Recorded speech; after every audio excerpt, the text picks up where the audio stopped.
안녕하세요. 역사랑 고전이랑이에요. 오늘은 해저 이말리의 작가 줄 베른, 그리고 네모 선장의 비밀, 마지막으로 지금까지 올린 4편의 영상에서 미처 다루지 못했던 에피소드들에 대해 이야기해 보겠습니다. 그럼 먼저 작가 줄 베른부터 알아볼까요?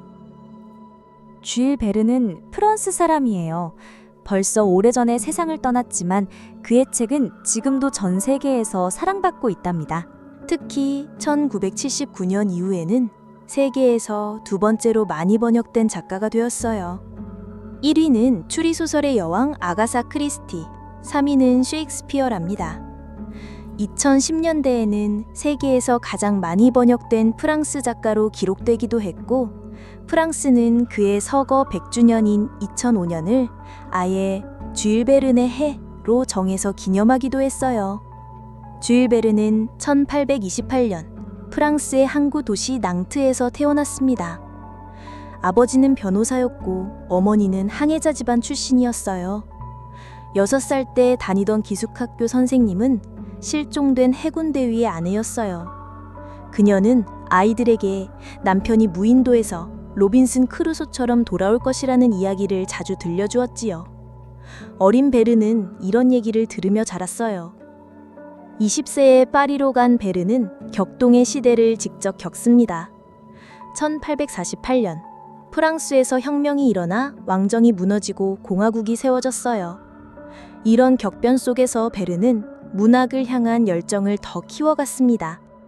베른은 특히 프랑스의 대문호 빅토르 휴고에게 큰 영향을 받았습니다. 저는 빅토르 휴고의 영향을 크게 받았고 그의 작품을 읽고 또 읽으면서 매우 흥분했습니다.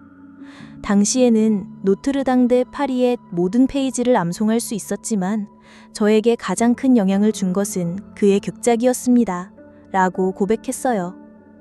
이 무렵 그는 알렉상드르 뒤마의 아들을 통해 문학계 사람들과 연결됐고 1851년 드디어 잡지에 첫 글을 발표합니다.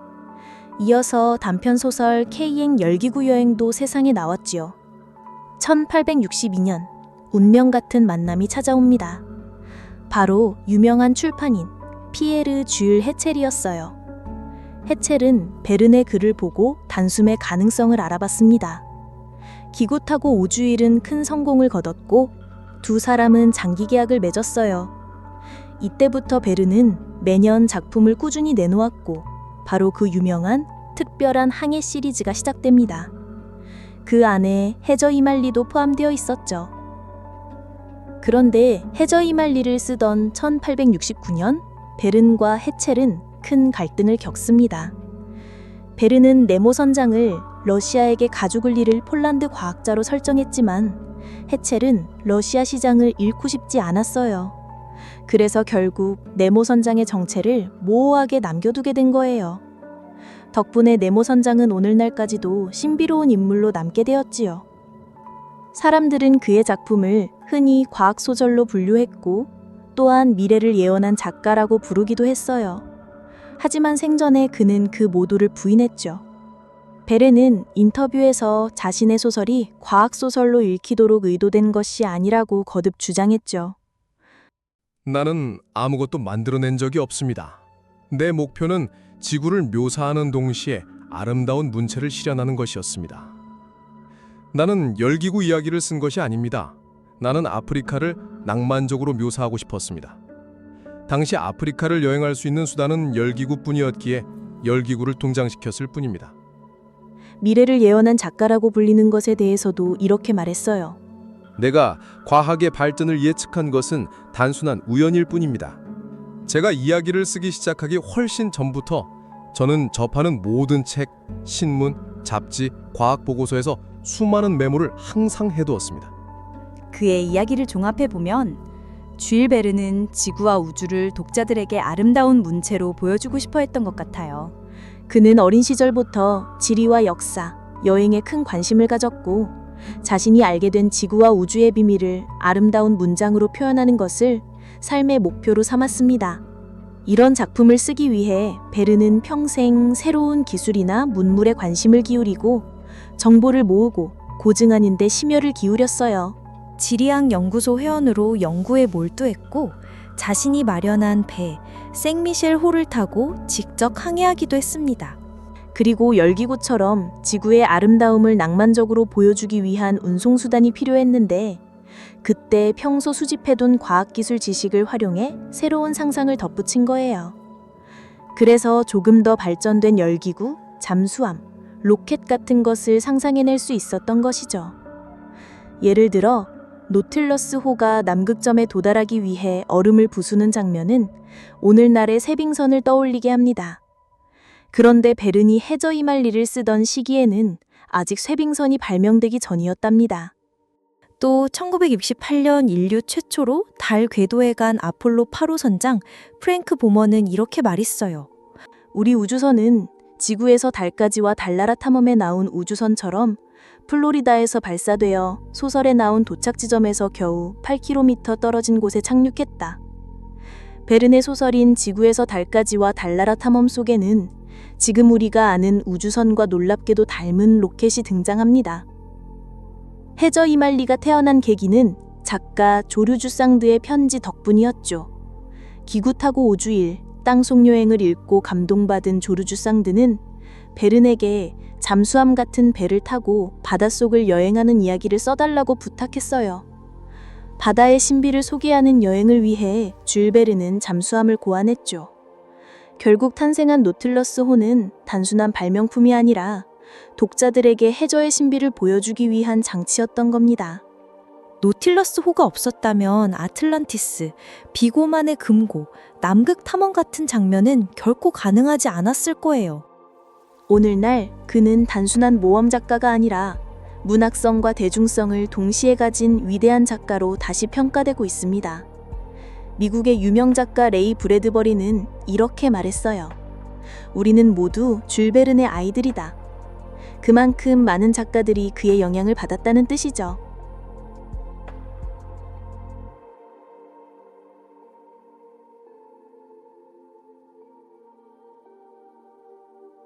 자, 이제 해저 이말리의 가장 신비로운 인물, 네모 선장을 만나볼까요? 네모 선장은 줄 베른이 만든 인물로 해저 이말리와 신비의 섬에 등장합니다. 처음 책이 나왔을 때는 정체도, 국적도, 심지어 이름도 알려지지 않았어요. 이름 네모는 라틴어로 아무도라는 뜻인데요. 여기엔 고대 신화에서 비롯된 흥미로운 비밀이 숨어 있답니다. 이 단어는 호메로스의 오디세이아에 나옵니다. 오디세우스는 폴리페모스에게 자신의 이름을 그리스어 우티스, 즉 아무도라고 말했지요. 네모라는 이름은 바로 이 우티스를 라틴어로 옮긴 말이에요. 트로이 전쟁 영웅 오디세우스는 집으로 돌아가던 길에 외눈 거인 폴리페모스를 만납니다. 거인은 오디세우스 일행을 잡아먹으려 했지요. 하지만 오디세우스는 꾀를 내어 술을 먹이고 외눈을 찔러 탈출합니다. 이때 오디세우스는 자기 이름을 아무도라고 속였어요. 그래서 폴리페모스가 아무도가 나를 괴롭힌다고 외치자 도와주려 왔던 다른 거인들은 그냥 돌아가 버렸지요. 바로 이 이야기 때문에 줄 베른은 선장의 이름을 네모라고 한 것 같기도 해요. 세상과 거리를 두고 정체를 숨긴 인물이니까요. 오디세우스는 결국 고향으로 돌아갔지만 네모 선장은 달랐습니다. 가족을 잃은 뒤 아예 세상과 단절하고 바다 속에만 머물렀지요. 자신들만의 언어와 세계를 만들며 살아갑니다. 그렇다고 완전히 끊은 건 아닙니다. 실론섬 어부를 구해주거나 크레타섬 반란군에게 금괴를 보내는 모습에서 아직 세상과의 연결이 남아있음을 보여줍니다. 그리고 세상에 자신의 연구를 전해주려 했지요. 아로낙스 씨, 여기 제 연구를 여러 나라 언어로 요약해두었소. 내 이름을 서명해 작은 용기에 넣고 바다에 띄울 겁니다.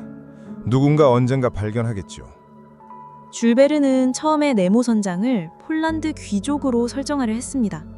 하지만 출판사의 반대로 그의 정체는 끝내 밝혀지지 않은 채 남았지요. 그리고 신비의 섬에서 밝힌 대로 네모가 인도 왕자라면 다음 장면이 조금은 어색하게 느껴지기도 합니다. 박사, 그 인도인은 억압받는 나라의 백성이요. 그리고 나 역시 억압받는 나라의 사람이며 마지막 숨을 거두는 순간까지 그럴 거요.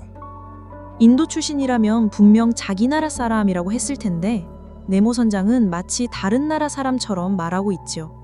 그래서 애초에 구상대로 그가 폴란드 귀족이었다면 훨씬 자연스럽게 이해할 수 있었을 겁니다. 아마 네모 선장이 인도 왕자로 설정된 것은 해저 이말리가 발표된 이후에 정해졌을 가능성이 큽니다. 어느 날 노틸러스 호 앞에 정체 모를 군함이 나타났습니다. 네모 선장은 그 배가 어디 소속인지 단번에 알아챘지요. 아! 너는 내가 누구인지 알고 있구나. 이 저주받을 나라의 배여. 깃발을 보지 않아도 내가 어느 나라의 배인지 안다. 좋아! 나도 내 깃발을 보여주마! 그가 펼친 것은 바로 남극 땅에 꽂았던 그 검은 깃발이었습니다.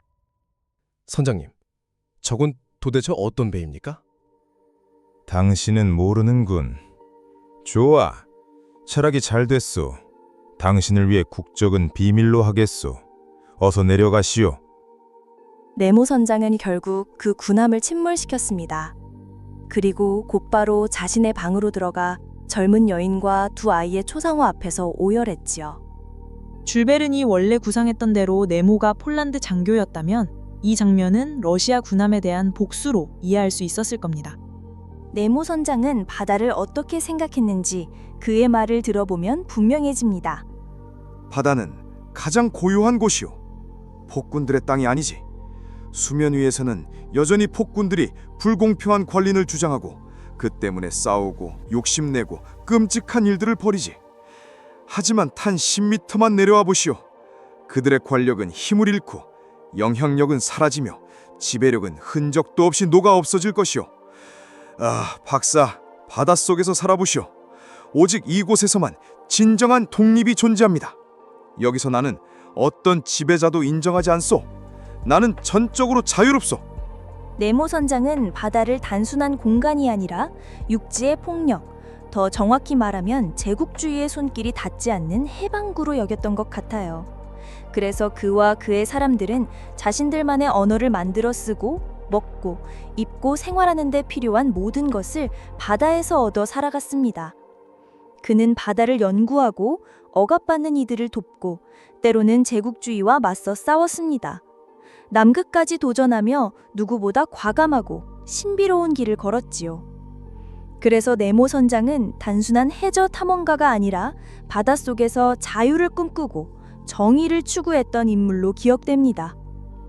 그런 네모 선장은 신비의 섬에서 나이든 모습으로 다시 등장합니다.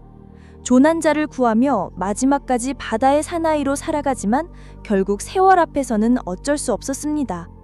그는 세상을 떠나고 그의 배 노틸러스호도 화산 폭발에 휩쓸려 함께 사라지고 맙니다. 바다의 수수께끼와 함께 사라진 네모 선장.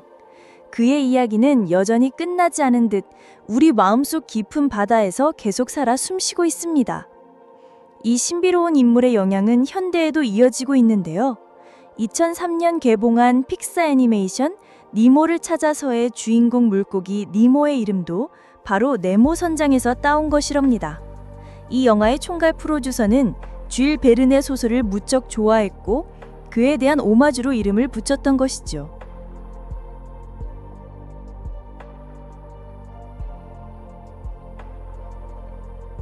아로낙스 박사는 진주 어장에 가기 전 네드와 콩세유에게 흥미로운 진주 이야기를 들려줍니다. 먼저 율리우스 카이사르가 세르빌리아에게 선물했던 전설적인 검은 진주 이야기였지요.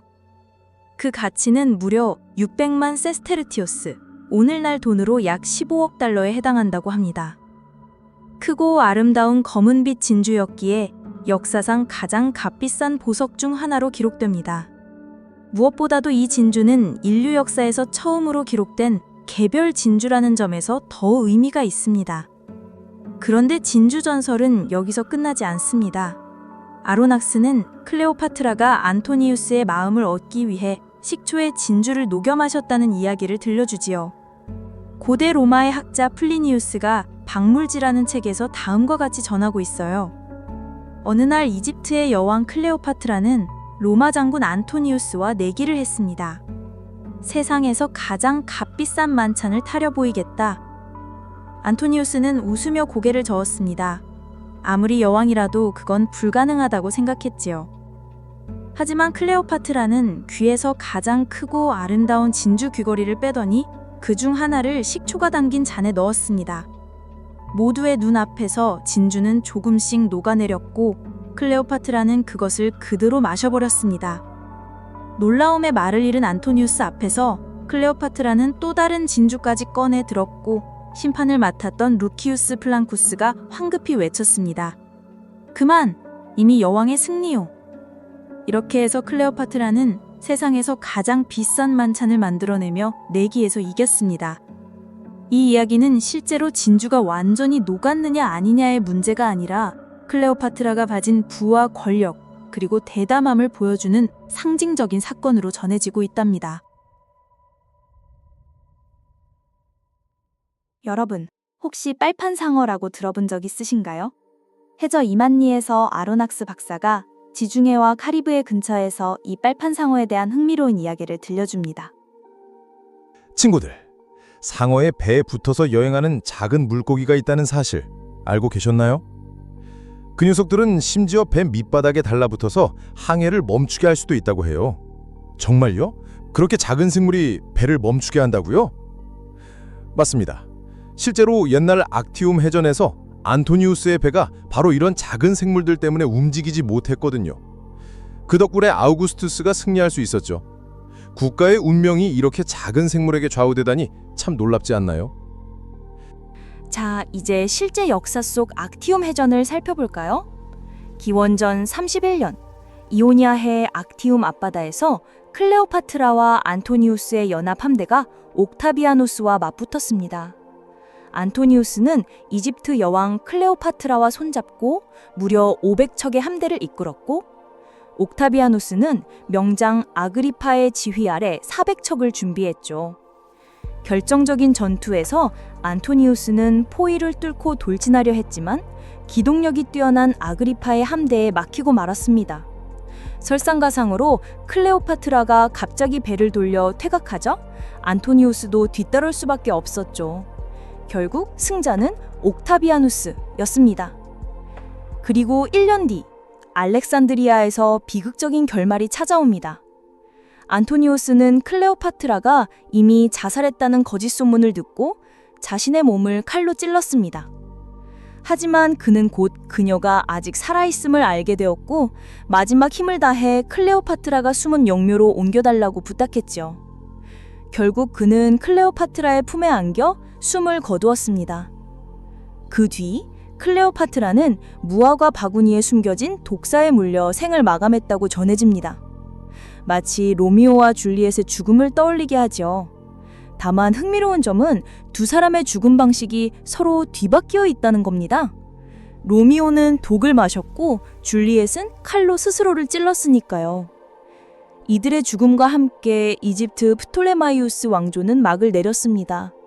클레오파트라는 이집트의 마지막 파라오였고 이제 이집트는 로마의 속주가 되었죠. 지중해는 완전히 로마의 바다, 곧 마레 노스트룸, 우리의 바다로 불리게 됩니다.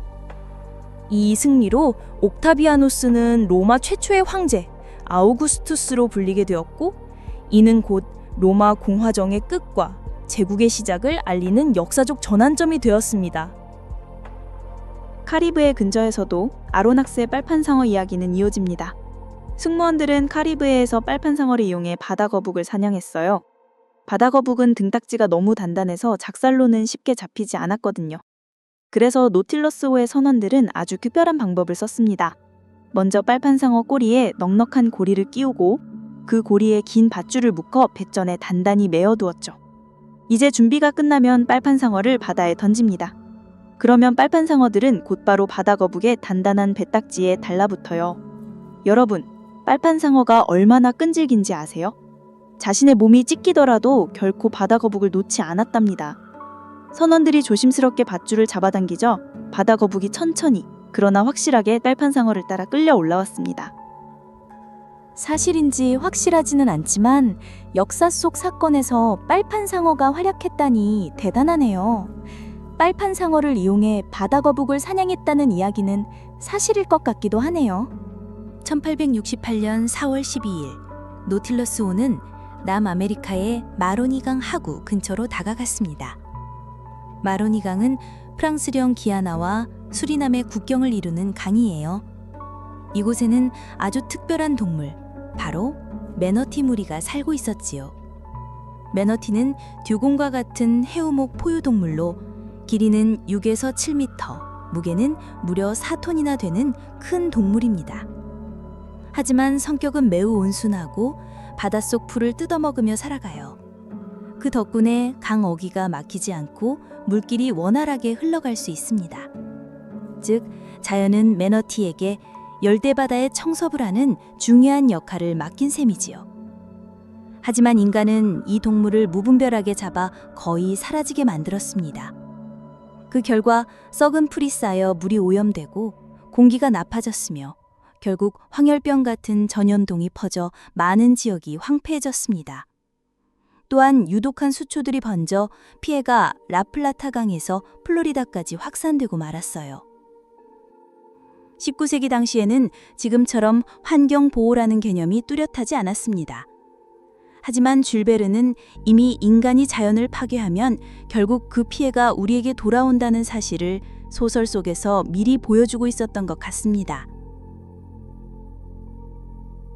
노틸러스호가 지중해로 들어서자 아론낙스는 흥미로운 전설 하나를 들려줍니다. 여러분, 여기는 스포라데스 제도에 속한 카르파토스 섬이에요. 로마 시인 베르길리우스의 시에는 이렇게 쓰여 있죠. 깊은 바다의 카르파토스 섬에는 하늘의 예언자 프로테우스가 살고 있으니. 프로테우스는 바다의 신 포세이돈의 가축을 돌보던 존재였어요. 특히 미래를 알 수 있는 예언자였지만 잡히면 온갖 모습으로 변해 도망치려 했죠. 그래서 그의 비밀을 알고 싶다면 끝까지 붙잡고 있어야 했습니다. 그런데 아로낙스는 살짝 착각을 했습니다. 카르파토스 섬은 스포라데스 제도가 아니라 실제로는 도데카니사 제도에 속하지요. 로도스 섬 다음으로 큰 섬인데 에게해 깊숙이 떨어져 있어 독특한 전통을 지니고 있습니다. 특히 옷차림과 방언이 크레타나 키프로스와 닮았다고 알려져 있고 옆에 작은 사리아 섬과 함께 지방자치체를 이루고 있답니다. 아로낙스는 남극섬을 둘러보며 또다시 프로테우스 이야기를 떠올립니다. 해가 남은 시간 동안 우리는 바닷가의 화강한 절벽을 따라 걸었습니다. 그때 눈앞에 펼쳐진 광경은 정말 장관이었지요. 마치 신화 속 포세이돈의 가축을 지키는 늙은 목동 프로테우스가 어딘가에 숨어 있을 것만 같았습니다. 주위를 둘러보니 끝이 보이지 않는 바다 위에 수많은 해양 포유류가 모여 있었어요. 그 중에서도 가장 눈에 띈 건 바로 바다표범 무리였습니다. 수컷들은 가족을 지키고 암컷들은 새끼에게 젖을 먹이며 돌보고 있었지요. 조금 떨어진 곳에서는 어린 바다표범들이 자유롭게 놀고 있었습니다. 그리스 신화 속 프로테우스는 특별한 예언자였습니다. 호메로스의 오디세이아에도 중요한 장면으로 등장하지요. 트로이 전쟁이 끝난 뒤 스파르타의 왕 메넬라오스는 귀향길에 오릅니다. 하지만 이집트의 파로스 섬에서 풍랑에 다쳐 발이 묶이고 말지요. 그때 나타난 인물이 바로 프로테우스의 딸 아이도테아였습니다. 아버지 프로테우스를 붙잡으세요. 그는 사자, 뱀, 표범, 멧돼지, 심지어 물로도 변해 도망치려 할 거예요. 하지만 절대 놓지 마세요. 그러면 결국 본 모습으로 돌아와 진실을 말해줄 거예요. 메넬라우스와 동료들은 아이도테아의 조언대로 물개 가죽을 뒤집어 쓰고 바위 틈에 숨어 기다립니다. 잠든 프로테우스를 덮쳐 잡자 그는 예언대로 끝없이 변신했지만 메넬라우스는 절대 놓지 않았습니다. 결국 프로테우스는 본래의 모습으로 돌아와 진실을 말해주었지요. 메넬라우스는 집으로 돌아갈 수 있다는 희망을 얻었지만 아가멤논이 이미 죽었다는 비극적 소식도 듣게 됩니다. 또한 그는 아내 헬레네와 함께 훗날 엘리시온 들판에서 평화롭게 살 것이라는 예언도 들었지요. 그리고 프로테우스는 또 다른 영웅의 소식을 전합니다. 바로 오디세우스. 그는 아직 살아 있었지만 요정 칼립소의 섬에 갇혀 있다는 사실이 이때 처음 밝혀졌습니다. 프로테우스는 바다의 신이자 바다의 가축을 돌보는 목자라는 별칭으로도 불렸습니다. 그래서 해왕성의 위성 가운데 하나는 바로 프로테우스라는 이름을 갖게 되었지요. 해왕성은 영어로 넵툰, 로마 신화의 바다의 신 넵투누스의 영어식 이름입니다. 그리고 이 넵투누스는 바로 그리스 신화의 포세이돈과 같은 신이지요. 지금까지 해저 이말리의 뒷이야기를 함께 살펴보았습니다. 이번에 소개한 장면 말고도 이 책에는 태평양의 섬들, 탐험가들의 기록, 그리고 정말 다양한 바다 생물 이야기들이 가득 들어 있어요. 쥘 베르는 바닷속 세계를 네모 선장의 신비로운 모습과 아로낙스 교수의 설명을 통해 생생하게 보여줍니다. 태평양, 인도양, 홍해와 지중해, 그리고 대서양까지 노틸러스호가 머무는 곳마다 신화와 역사, 그리고 바다 생물에 대한 흥미로운 이야기들이 펼쳐지죠. 특히 남극 장면은 놀라울 정도예요. 베른이 살던 시대에는 아직 아무도 남극을 밟지 못했는데 화산 지형이나 해양 동물을 묘사한 부분이 실제와 크게 다르지 않거든요. 그만큼 그는 당시 탐험 기록을 꼼꼼히 살펴보고 상상력을 더해 작품을 만들었음을 알 수 있답니다. 해저 이말리는 단순한 모험 소설이 아니라 지구를 한 바퀴 여행하는 특별한 체험을 선물하는 책이에요. 세계의 섬들, 그곳 사람들, 신기한 생물들에 대한 이야기는 여러 번 읽어도 새롭고 지리와 역사 공부에도 도움이 된답니다. 노틸러스호의 항로를 따라가다 보면 탐험가나 과학자의 꿈을 키워갈 수도 있죠. 저는 개인적으로 신화와 역사 이야기에 관심이 많은데요. 특히 지중해 크레타 섬이 흥미로웠습니다.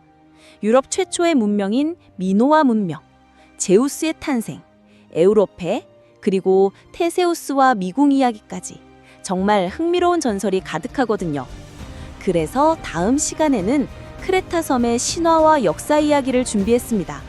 바닷속 모험에서 이어지는 새로운 이야기 많이 기대해 주세요.